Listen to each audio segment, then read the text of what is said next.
Bueno, tenemos el placer de compartir esta conversación, este diálogo con el profesor Atilio Borón, invitado por la Facultad de Ciencias Humanas, por la Maestría en Ciencias Sociales de la Facultad y la Secretaría de Investigación y Posgrado de la Facultad. Atilio es un intelectual de las clases populares, es un maestro, es un crítico, es un pensador del pensamiento latinoamericano, es un iluminador de ideas y es una persona, un ser humano extraordinario comprometido con su tiempo histórico. Querido Atilio, vamos a pensar un poco juntos la compleja realidad que estamos viviendo en América Latina. Un poco, bueno, nos gustaría que puedas empezar haciendo un balance del momento que estamos viviendo en un contexto donde hay un resurgir de gobiernos de derecha, de proyectos de sociedad autoritarios, regresivos, reaccionarios.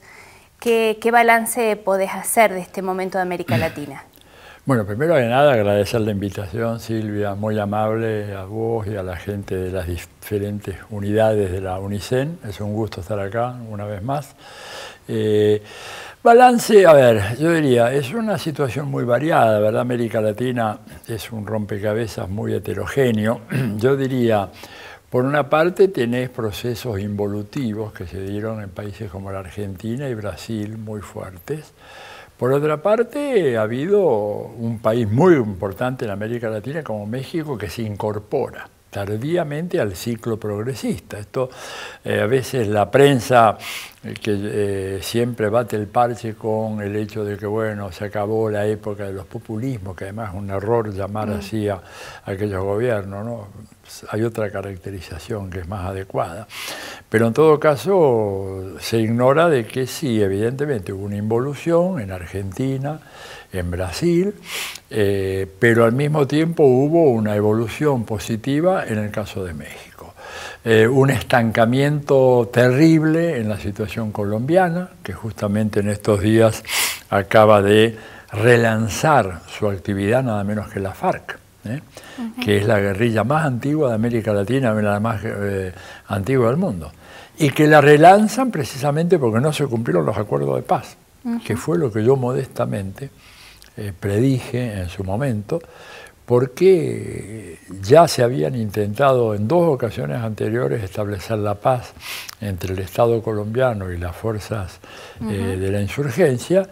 Y las dos veces en que eso se intentó, el Estado colombiano se dedicó a masacrar a aquellos que salieron a la superficie, mataron dos candidatos presidenciales de lo que era el movimiento guerrillero, en ese momento tenía otro nombre, ¿verdad?, que habían apostado y creído en el funcionamiento normal de las instituciones republicanas democráticas. Bueno, volvieron a caer en esa trampa ahora y acaban de anunciar de que vuelven a la selva a pelear con las armas, ¿verdad?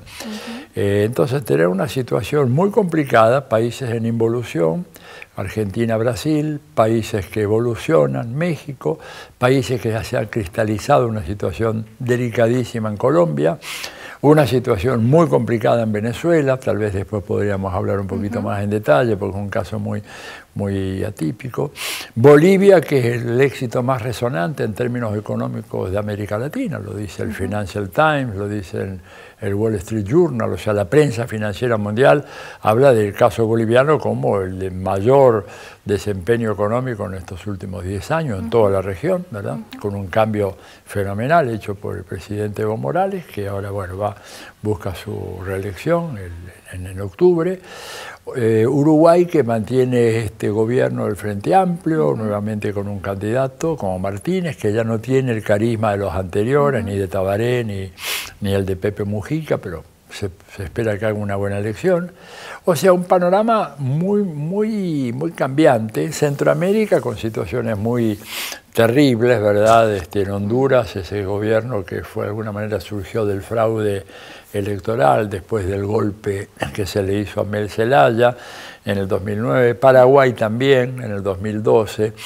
Procesos de retroceso muy fuertes en materia de derechos humanos, derechos sociales, pero bueno, se abre ahora una ventana de oportunidades porque en el caso de Argentina ese proceso involutivo ya prácticamente ha llegado a su fin. Digo, creo que ningún analista serio pronostica otra cosa que una victoria del Frente de Todos el 27 de octubre en primera vuelta, lo cual podría dar inicio a un relanzamiento de este ciclo progresista, si bien con rasgos no tan sobresalientes como hubo en el pasado, porque 2 de los 3 personajes cruciales de ese periodo están muertos. Estoy hablando de Néstor Kirchner y de Hugo Chávez, y el tercero está preso, que es Lula. Entonces, y el contexto internacional ha cambiado desfavorablemente, ¿verdad? Caída en los precios de las materias primas, un gobierno extraordinariamente reaccionario en Estados Unidos que ha llegado a cometer excesos impensados, digamos. Si a mí me hubieran dicho hace apenas 3 o 4 años que los migrantes centroamericanos o mexicanos que van a Estados Unidos iban a ser capturados en la frontera, los niños separados de los padres, los niños en jaulas, están en jaulas, se los puede ver cualquiera que tenga interés, mira en Google, busca niños en jaula en la frontera México-norteamericano, lo va a ver, muchos de los cuales jamás vuelven a ver a sus padres, los venden para darlos en adopción, familias americanas que están buscando niños en adopción. Yo no lo hubiera creído, hubiera dicho, no, esto es un exceso, esto es una especie de fervor antiimperialista totalmente desbocado, esto no puede ocurrir, está ocurriendo.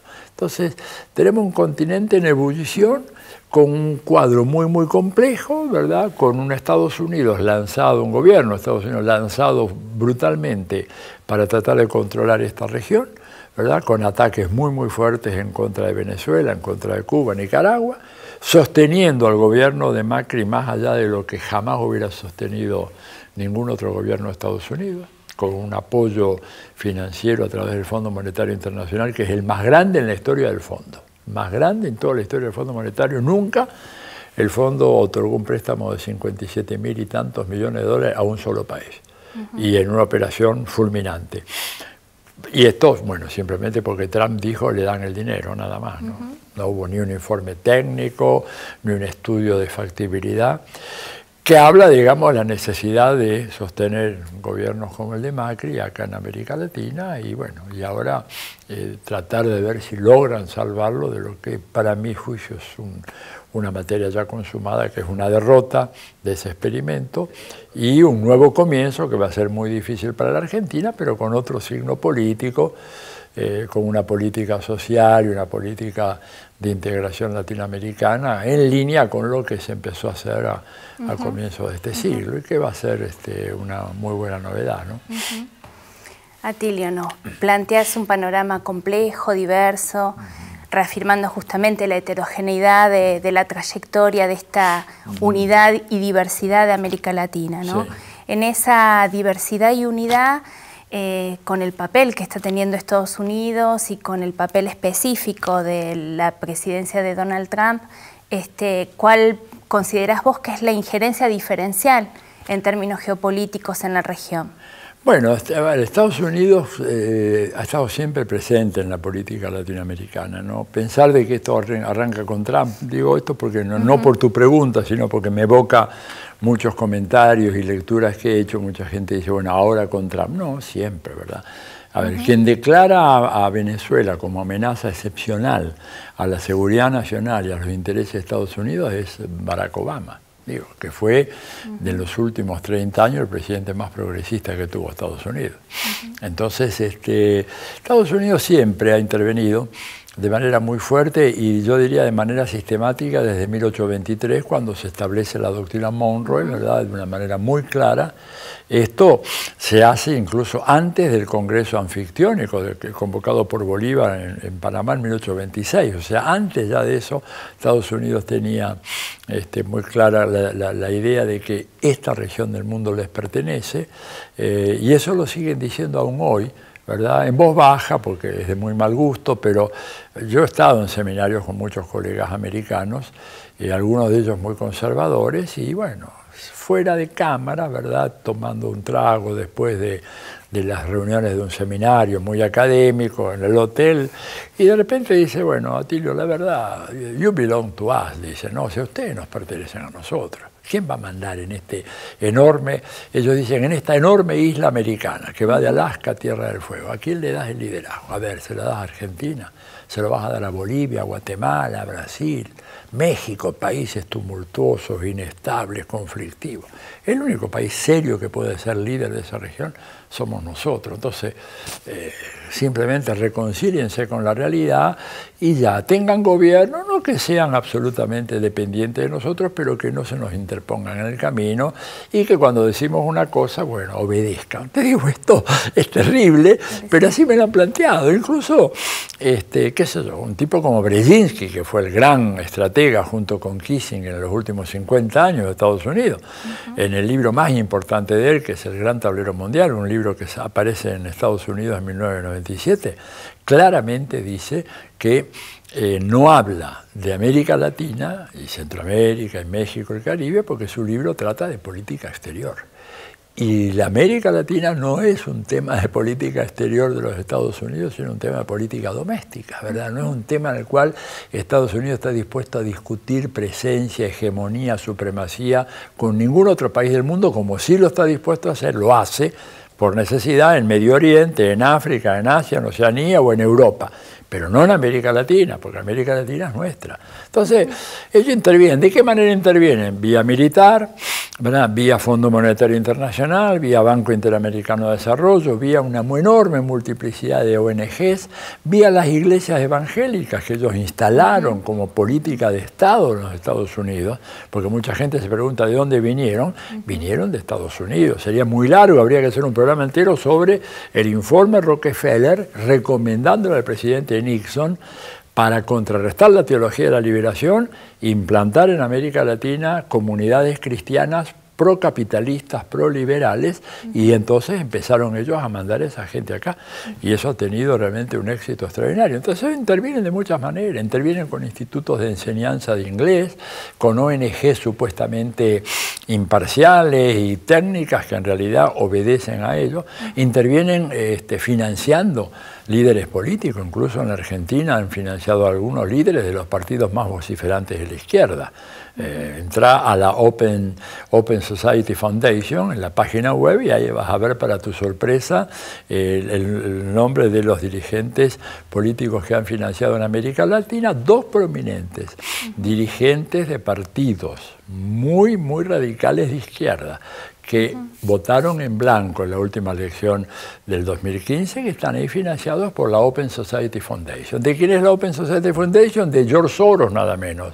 O sea, la forma como el imperio penetra en estos países es impresionante. Cursos de buenas prácticas, los jueces y fiscales que son formados en Estados Unidos, en programas especiales. El juez Moro ha ido a esos cursos, el juez Bonadío ha ido a esos cursos. Ahí les enseñan cómo se administra la justicia. Periodistas, ¿verdad? Por ejemplo, Jorge Lanata, muchos de ellos han ido a tomar esos cursos de buenas prácticas. O sea, la presencia es enorme, porque es un imperio muy en serio. A veces la gente se lo toma muy a la chacota, pensando que no, ahí hay. Mira, si tengo un minuto para redondear. Cuando yo estaba estudiando en Estados Unidos, en Harvard, haciendo mi doctorado, Harvard está en Massachusetts, ¿no? En Boston y en Cambridge.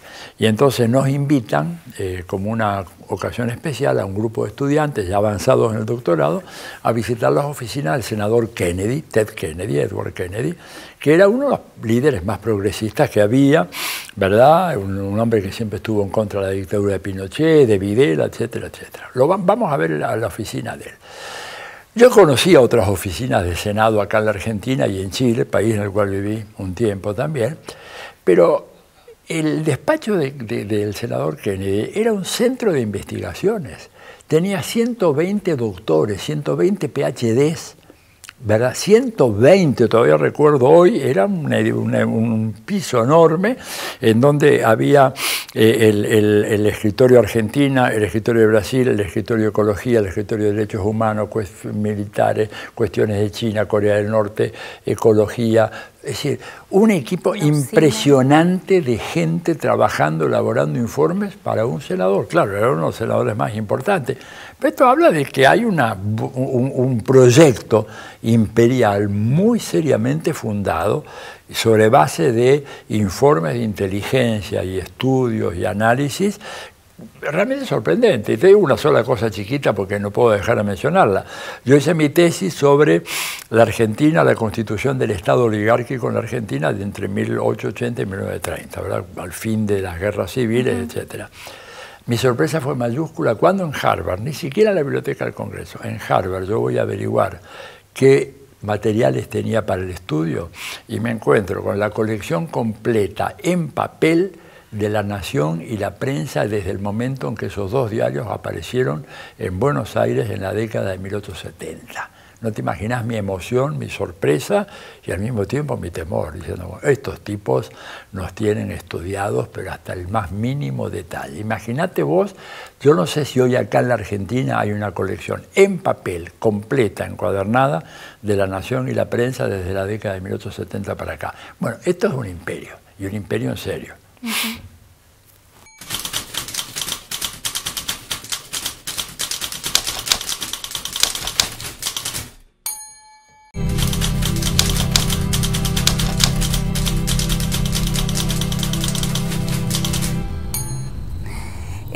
Atilio, ¿qué significado histórico tiene para la región la asunción del gobierno de Bolsonaro en Brasil y qué significado adquiere su apoyo para el gobierno de Macri? Bueno, a ver, significado histórico y negativo, ¿verdad? Ya, por ejemplo, en la prensa brasileña, no en la hegemónica, no en O Globo, Estado de Sao Paulo, en Folha, pero ya en otros periódicos más pequeños y en otros medios digitales muy importantes en Brasil, por ejemplo, ya surgen expresiones como que se acabó la discusión sobre cuál fue el peor presidente de la historia de Brasil. El peor es Bolsonaro. Eso, por ejemplo, o sea, pasa a la historia como el personaje realmente más repugnante y más desvalorizado de la historia política del Brasil, ¿verdad? Un hombre personalmente lleno de defectos, racista, homófobo, xenófobo, violento, ¿verdad? Mal educado, grosero, profundamente corrupto, ¿verdad?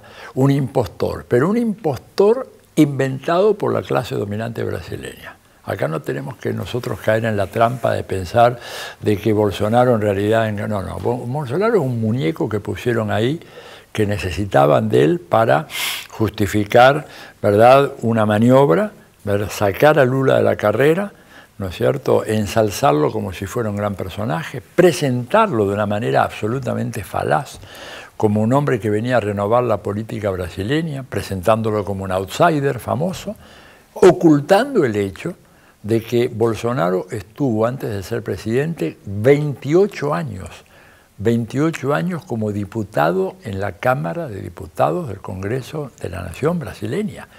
O sea que estuvo en todos los enjuagues, tejes y manejes corruptos, porque si hay una institución corrupta, no solo en Brasil, te diría en América Latina, que disputa palmo a palmo con la Argentina y con México la condición de ser el Congreso más corrupto de América Latina, y yo creo que gana el Congreso brasileño, ese Congreso es el de Brasil, en donde los votos se compran de una manera absolutamente abierta y escandalosa. Bueno, y él estuvo 28 años ahí, y logró aparecer como un outsider, como un hombre que venía de afuera, un enorme impostor, un gran impostor. Él dice que se transforma en evangélico, hace toda una maniobra publicitaria se va a Jordania, se sumerge en las aguas del río Jordán y ahí es bautizado por un pai de la iglesia evangélica, ¿verdad? Y lo bautiza, le da un nuevo nombre. A partir de ahí se llama Jair Mesías Bolsonaro, un nombre, ¿verdad?, cargado de connotaciones bíblicas, ¿no? El Mesías de Brasil, que viene a restaurar la ley y el orden, en contra de la ideología de género, abiertamente así se habla, en contra de la cultura marxista. Cultura marxista es cualquier cultura que diga de que en Brasil es el país más desigual del mundo. Ya eso cae bajo el San Benito de cultura. Ideología de género es todo lo que signifique educación sexual, educación integral, ni hablemos de aborto, todo lo demás, todo eso es anatema para este personaje. O sea, realmente es un energúmeno repugnante, pero que ha cumplido una función muy útil. Y mi hipótesis, que por ahí me arriesgo al plantearla acá, es que yo creo que lo van a sacar del juego relativamente rápido, porque ya ha cumplido con su función, ¿verdad?, que fue la de birlarle la presidencia al PT, el PT que no supo defender, ¿no es cierto?, lo que había conquistado, y esto es importante, hay que hacer, el PT tiene que hacerse una autocrítica de por qué las cosas fueron como fueron, y por lo tanto Bolsonaro en ese sentido es repudiado, pero no tanto por sus políticas, y eso entonces un poco lo que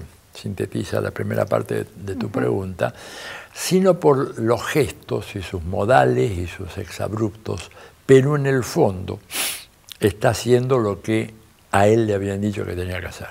Una política de destrucción de la UNASUR, de la CELAC, del Mercosur, una política de privatización, entregar todo, entregar Embraer, entregar Petrobras, y por eso es que la diferencia con Bolsonaro son en cuanto a su carácter, a su personalidad, a su gestualidad, pero no al contenido de su pregunta. Ahora, su incidencia sobre la Argentina creo que es nula, o más bien te diría que es negativa.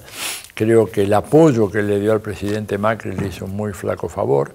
Bolsonaro es un tipo que está muy desprestigiado a nivel mundial. En Europa, por ejemplo, bastó con una serie de gestos, entre los cuales una burla a la mujer del presidente de Francia, que es mayor que él, ¿verdad?, pero es una señora muy digna y muy honorable, y en la cual él la vapuleó, la basurió. Esto hace un loco, ¿verdad? Porque aunque vos seas un tipo muy de derecha, bueno, hay ciertas formas que... Este no, porque este es un energúmeno, un loco suelto, ¿verdad? Un tipo que fue dado de baja en la policía militar brasileña porque era un desquiciado mental. Hay pericias psiquiátricas que recomiendan darle de baja. Pero fíjate vos lo que es la derecha. Cuando tiene que acudir aún a un enfermo mental, a un loco peligroso, si ese le sirve, acuden a él. Y no es otra la historia de Hitler, ¿verdad? Hitler también fue dado de baja como cabo del ejército austríaco, ¿verdad?, por ser un tipo que tenía desórdenes mentales profundos. Ahora, la gran cuestión es cómo es posible que dos personajes, ¿verdad?, que son realmente dados de baja de sus instituciones por desórdenes psiquiátricos profundos, luego se convierten, como el caso de Bolsonaro, que es indudable, dueño de 55 millones de votos en Brasil, o Hitler elegido por una mayoría abrumadora. Esto algo dice de las sociedades, ¿verdad?, porque sería muy fácil decir, bueno, el fenómeno se circunscribe a Bolsonaro. No, no, el fenómeno es Bolsonaro y quienes lo votaron. El fenómeno es Hitler y quienes lo votaron. Es decir, quien vota a un demente, a un psicópata o a un sociópata como Bolsonaro, algo ha pasado ahí. Y lo que ha pasado ahí un poco, yo lo he conversado mucho con Frei Beto, con quien muy a menudo salimos a dar charlas así, una charla así como vos con él, en varios países de América Latina lo hemos hecho, y la coincidencia es que en realidad los gobiernos progresistas de América Latina se preocuparon por redistribuir el ingreso y la riqueza, pero no por cambiar la cabeza de la gente. Y cambiar en el sentido positivo, hacerles reflexionar, hacerles ser mucho más educados en la forma como analizan la realidad, cómo piensan la realidad, cómo se ven a sí mismos, ¿verdad?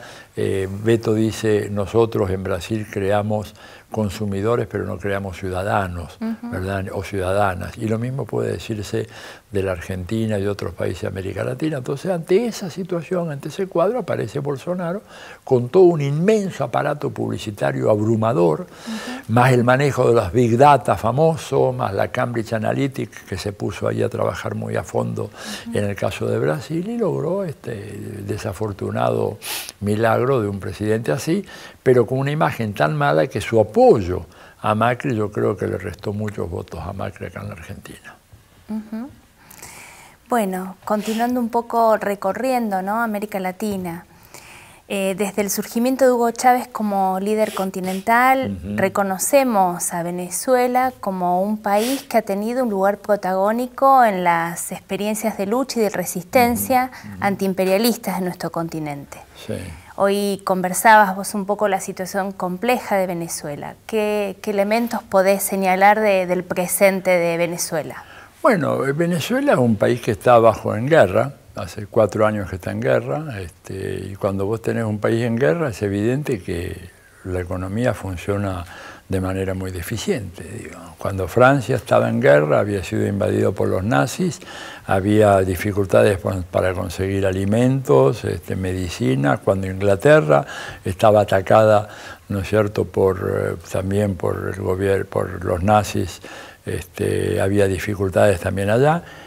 Hoy las guerras no son exactamente igual que hace 60, 70 años atrás, pero no cabe ninguna duda que Venezuela es un país que está siendo sometido a lo que los expertos mismos del Pentágono en Estados Unidos llaman la guerra de quinta generación, en donde, como ellos mismos lo dicen, estoy repitiendo textualmente una cita de un informe de muy alto nivel en el Pentágono, hoy en día lo menos importante son las armas convencionales. Ahora, lo más importante son otro tipo de armamentos. En primer lugar, el armamento, la artillería mediática, eso te lo dicen ellos. O sea, no es que yo sea un obsesionado por los medios de comunicación, es que los generales americanos me han enseñado a mí en sus textos, en sus discursos, en sus manuales, en sus audiencias ante el Senado de Estados Unidos, de que los medios de comunicación son el arma más importante que disponen hoy en la guerra. Ellos lo dicen. Hay una frase maravillosa, yo cito en un libro, me la he aprendido de memoria porque es notable. Un general de 4 estrellas va ante la Comisión de Asuntos de las Fuerzas Armadas del Senado de los Estados Unidos. Y entonces, en el intercambio, los senadores le preguntan, bueno, general, ¿necesita usted más dinero para mejorar el equipamiento de misiles, aviones, helicópteros? Dice, no. Dice, necesitamos más dinero para otra cosa, para la gran batalla de ideas, porque hoy, y dijo textualmente, la guerra contra la subversión no se libra ni en las junglas tropicales ni en los suburbios decadentes del tercer mundo, sino en el terreno de los medios de comunicación. Y necesitamos dinero para eso. Fin de la cita. ¿Te das cuenta? Entonces Venezuela ha sido atacada con los medios de una manera brutal, mintiendo todos los días sin cesar, todos los días, difamando, inventando, haciendo cualquier clase de distorsión de la realidad venezolana, que por supuesto es muy difícil, pero la guerra de quinta generación no es solamente una guerra mediática, es una guerra económica, sanciones económicas. Venezuela no puede exportar, no puede importar, no puede reemplazar equipos que se destruyen, no puede importar medicamentos que ha pagado. Los bancos donde depositó su dinero en el exterior le han congelado los fondos. El Novo Banco de Portugal, por ejemplo, tiene 1.200 millones de dólares que el gobierno venezolano había depositado allí para pagar medicamentos. Los medicamentos están bloqueados, el banco no larga el dinero y gente se está muriendo en Venezuela a causa de esto. Y esto no parece como una crisis humanitaria provocada por las políticas del imperio, sino como incompetencia del gobierno de Maduro. Yo me pregunto, ¿qué gobierno puede funcionar de esa manera? Lo mismo con los alimentos. Lo mismo, digamos, con la introducción de bandas de paramilitares que están entrando en varios lugares del territorio venezolano. Y en donde tenés además un fenómeno, una anomalía absoluta, un tipo, un desconocido, un político de cuarta, que no lo conocía nadie, pues yo estaba en Venezuela, cuando Guaidó se autoproclamó presidente. Yo salía a la calle a preguntar, ¿quién es este tipo? Yo no lo tenía. Conocía los principales líderes de la oposición. Conocía a Julio Borges, María Corina Machado, Leopoldo López. Digo, había un montón de Enrique Capriles. Digo, conocía a muchos de ellos. ¿Quién es este? Nadie lo conocía, ¿verdad? Era un político de un estado pequeño, se autoproclama, enseguida a los 5 minutos un tuit de Donald Trump reconociéndolo, diciéndole de que bueno, ya se tenía que hacer cargo del gobierno, ya pasaron 8 meses, ahí el tipo está languideciendo, nadie le presta atención, pero justifica todas las acciones que hace Estados Unidos junto con Argentina, con Brasil, con Colombia, para acabar con el gobierno de Maduro. Diciendo que es una dictadura, eso es una falsedad absoluta. Si tengo un minuto, luego puedo mostrar una foto que liquida toda la discusión. Es la de un alcalde que hace ya 4 o 5 meses, alcalde de un pueblo en una provincia, ya se le llama estado, a esas subdivisiones territoriales de Venezuela, del estado Mérida, que aparece regularmente, cada tanto, con una camiseta que dice un insulto dirigido a la madre de Maduro, ¿no es cierto?, para ser delicado. Y así lo sale él, y es un alcalde. Hace 4 o 5 meses que sale periódicamente con esa camiseta, va, vuelve, entra a la alcaldía, yo lo sigo en Facebook, sigue funcionando permanentemente bien, y yo le pregunto a los argentinos y a las argentinas, ¿qué hubiera pasado si alguien en la Argentina hubiera salido con una camiseta diciendo Videla HDP? ¿Cuánto duraba vivo ese personaje? Nada. En horas desaparecía. Ahí lo tienen al alcalde después si quieren les muestro la foto, con el cartel y su camiseta con el insulto, y sigue funcionando. Lleva 5 meses, igual que Guaidó, que entra y sale del país, da conferencias, dice que Maduro es un usurpador, pero se instaló la idea, por eso la guerra mediática, de que aquello es una dictadura. Y bueno, y no es una dictadura. De ninguna manera. Lo que pasa es que la derecha sabe que va a ser derrotada en las elecciones, que fue derrotada, que de 24 elecciones perdió 22 y que si hay elecciones de nuevo va a perder. Entonces, claro, instalaron la idea Maduro dictador. Bueno, pero esta es la guerra mediática, ¿no es cierto? Así como instalaron la idea Macri, un genio, un gran estadista, y ahora ya, digo, ya sabíamos lo que éramos algunos de nosotros, pero ahora no hace falta, porque creo que hasta Majul se dio cuenta ya de que es un inútil, ¿no es cierto? Pero bueno, este es el poder fenomenal que tienen los medios hoy, que son esa artillería de pensamiento al cual se refería el general norteamericano.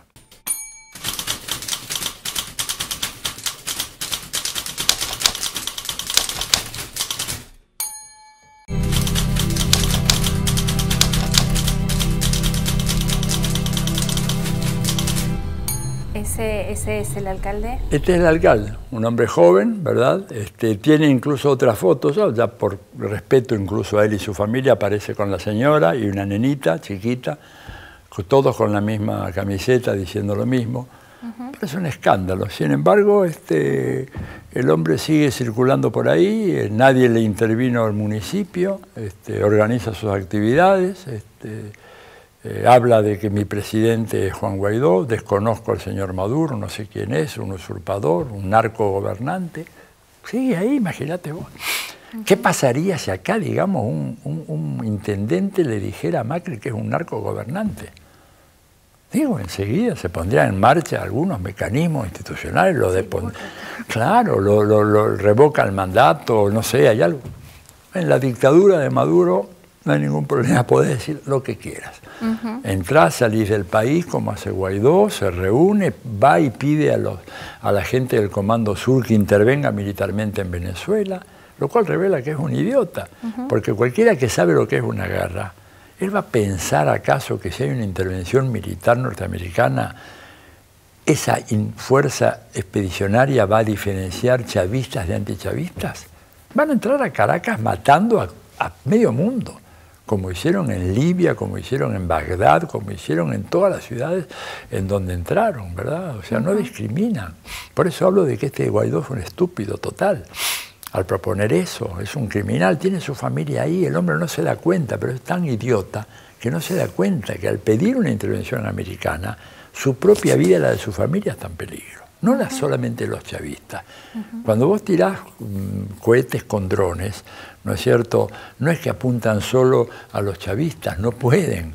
Además, mira, hay una estadística muy interesante que salió en Estados Unidos, no la tengo, no pensaba hablar de esto de acá, pero que hicieron varias ONGs de derechos humanos de Estados Unidos, en donde ellos estudian ¿Quiénes son las víctimas de los ataques de drones, no es cierto?, que hace el ejército de los Estados Unidos?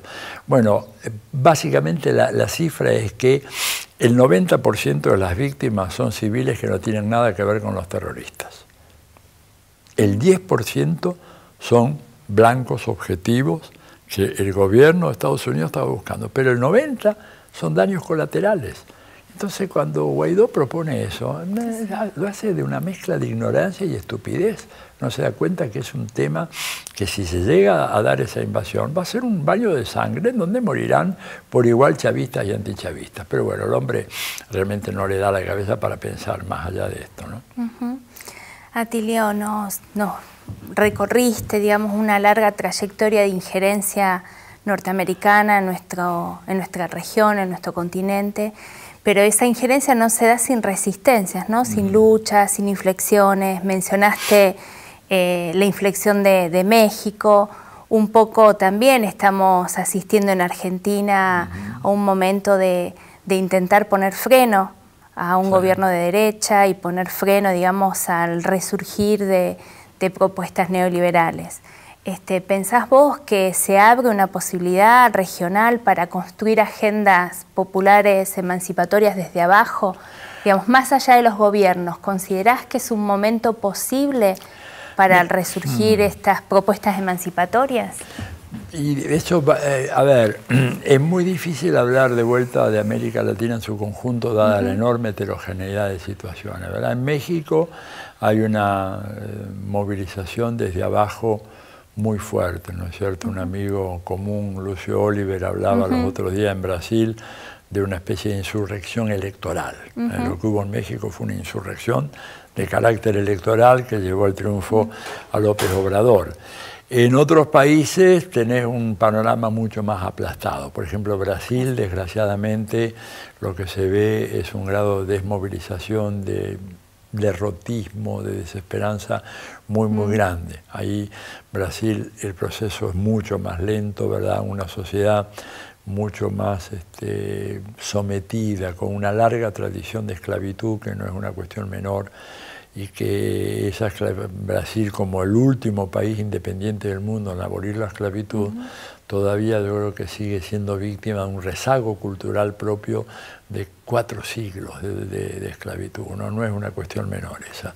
Y esto impregna mucho las capas populares en Brasil, introduciendo una cultura de sometimiento, de fatalismo, que bueno, que no existe, por ejemplo, acá en la Argentina, donde sí hay mucha más resistencia, muy fuerte. Por eso algunas veces aparecen en Brasil algunos eslogans, algunas consignas, diciendo: brasileño lucha como un argentino.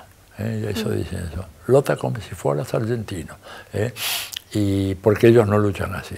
Y hay un acontecimiento muy triste: cuando a Lula lo llevan a la prisión de Curitiba, se organiza un acto en Río de Janeiro para manifestar el repudio a esa medida, y a ese acto no van más de 20.000 personas. En condiciones en que estamos en una ciudad de 18 millones, lo menos que tendría que haber ido ahí tendría que haber sido 500.000 personas, y fueron apenas 20. Entonces, esto te habla de una resistencia muy todavía embrionaria en Brasil, mucho más fuerte en Argentina, por eso el resultado de las PASO. Hay una resistencia creciente muy fuerte en Chile, que no logra tener todavía una expresión política. Fíjate, hay dos países en esta fascinante Latinoamérica, ¿no?, que es un continente que no lo cambiaría por ningún otro, por muchas razones, entre otras cosas por esta riqueza y esta heterogeneidad. Chile y Colombia son dos países en donde el nivel de movilización desde abajo es realmente impresionante, pero los dos está ocluido la capacidad de que esa protesta logre penetrar en el sistema partidario, un sistema partidario absolutamente anquilosado. En el caso de Colombia del siglo XIX, todavía tenemos los dos grandes partidos del siglo XIX, liberales y conservadores, que son el eje, ¿no es cierto? Si bien ahora ha surgido una cosa nueva en torno a una alianza donde está el PC y Gustavo Petro, etcétera, pero aún son expresiones marginales. lo nuevo, digamos, todavía no ha nacido con fuerza en Colombia. Y en Chile hay muchas tendencias muy fuertes, pero todavía la partidocracia, esa partidocracia que aplasta todo y que impide que esa vitalidad de la sociedad civil se exprese en la política, todavía no ha sido exitosa en justamente frustrar, abortar esa posibilidad. Pero ahí hay una resistencia muy fuerte. Las mujeres en Chile, por ejemplo, las jóvenes, durante un mes tomaron la Facultad de Derecho de la Universidad de Chile, que es realmente una cosa insólita, ¿verdad? Todo es oculto por la prensa y, por supuesto, la partidocracia ocultó todo aquello. Entonces, el panorama de la resistencia es muy complicado. Hay resistencias que se expresan políticamente, acá, por ejemplo, en la Argentina. Hay otras resistencias que no logran expresarse. Hay niveles de represión fenomenales también en América Latina. En Chile el nivel de represión estatal es muy fuerte, muy fuerte. Cualquier manifestación termina con represión de carabineros realmente absolutamente desproporcionada, lo dicen la prensa más objetiva internacional que está allá, es un escándalo. En Colombia están matando un líder social afrocolombiano, campesino o negro, etcétera, día por medio o cada 2 o 3 días, ante la total indiferencia de los grandes medios de comunicación, la indiferencia de la OEA, la indiferencia de la señora Michelle Bachelet, para quien parecería ser que el único país donde hay violencia es Venezuela, con ese informe trucho, escandaloso que redactó, que le redactaron a ella, se lo redactaron en el Departamento de Estado, ella le puso su firma. O sea, hay resistencias de diferentes modos, ¿verdad? En la región. Hay resistencia muy fuerte también, pero que no logra canalizarse todavía bien en el Perú, por ejemplo, ¿verdad? Perú, los últimos 5 presidentes de Perú, mira vos, están o presos, o fugitivos, o suicidados. ¿Qué te habla eso? ¿Qué clase de democracia es esa? ¿Verdad? O presos, o fugitivos, o suicidados. Y con una presión muy fuerte, pero la organización política es una tarea muy complicada en este tipo de sociedad del capitalismo dependiente, periférico, hiperfraccionalizado, fragmentado, en donde las viejas identidades colectivas, que eran muy grandes, la clase obrera, el campesinado, las capas medias, ahora se ha disgregado todo eso. Y resulta muy difícil crear estructuras de contención y de organización y articulación de segmentos sociales que se han ido dispersando. En el caso, por ejemplo, de Chile, a eso ha contribuido de una manera malévola justamente toda la legislación que se aprobó en los años de Pinochet, en donde prácticamente abolió el sindicalismo. Chile, que era un país con una presencia sindical muy fuerte, hoy tiene menos de cerca del 10-12% de la fuerza de trabajo sindicalizada. Nosotros en la Argentina estamos cerca del 35-40%. Chile antes estaba no tan alto, pero estaba más o menos cerca de nosotros.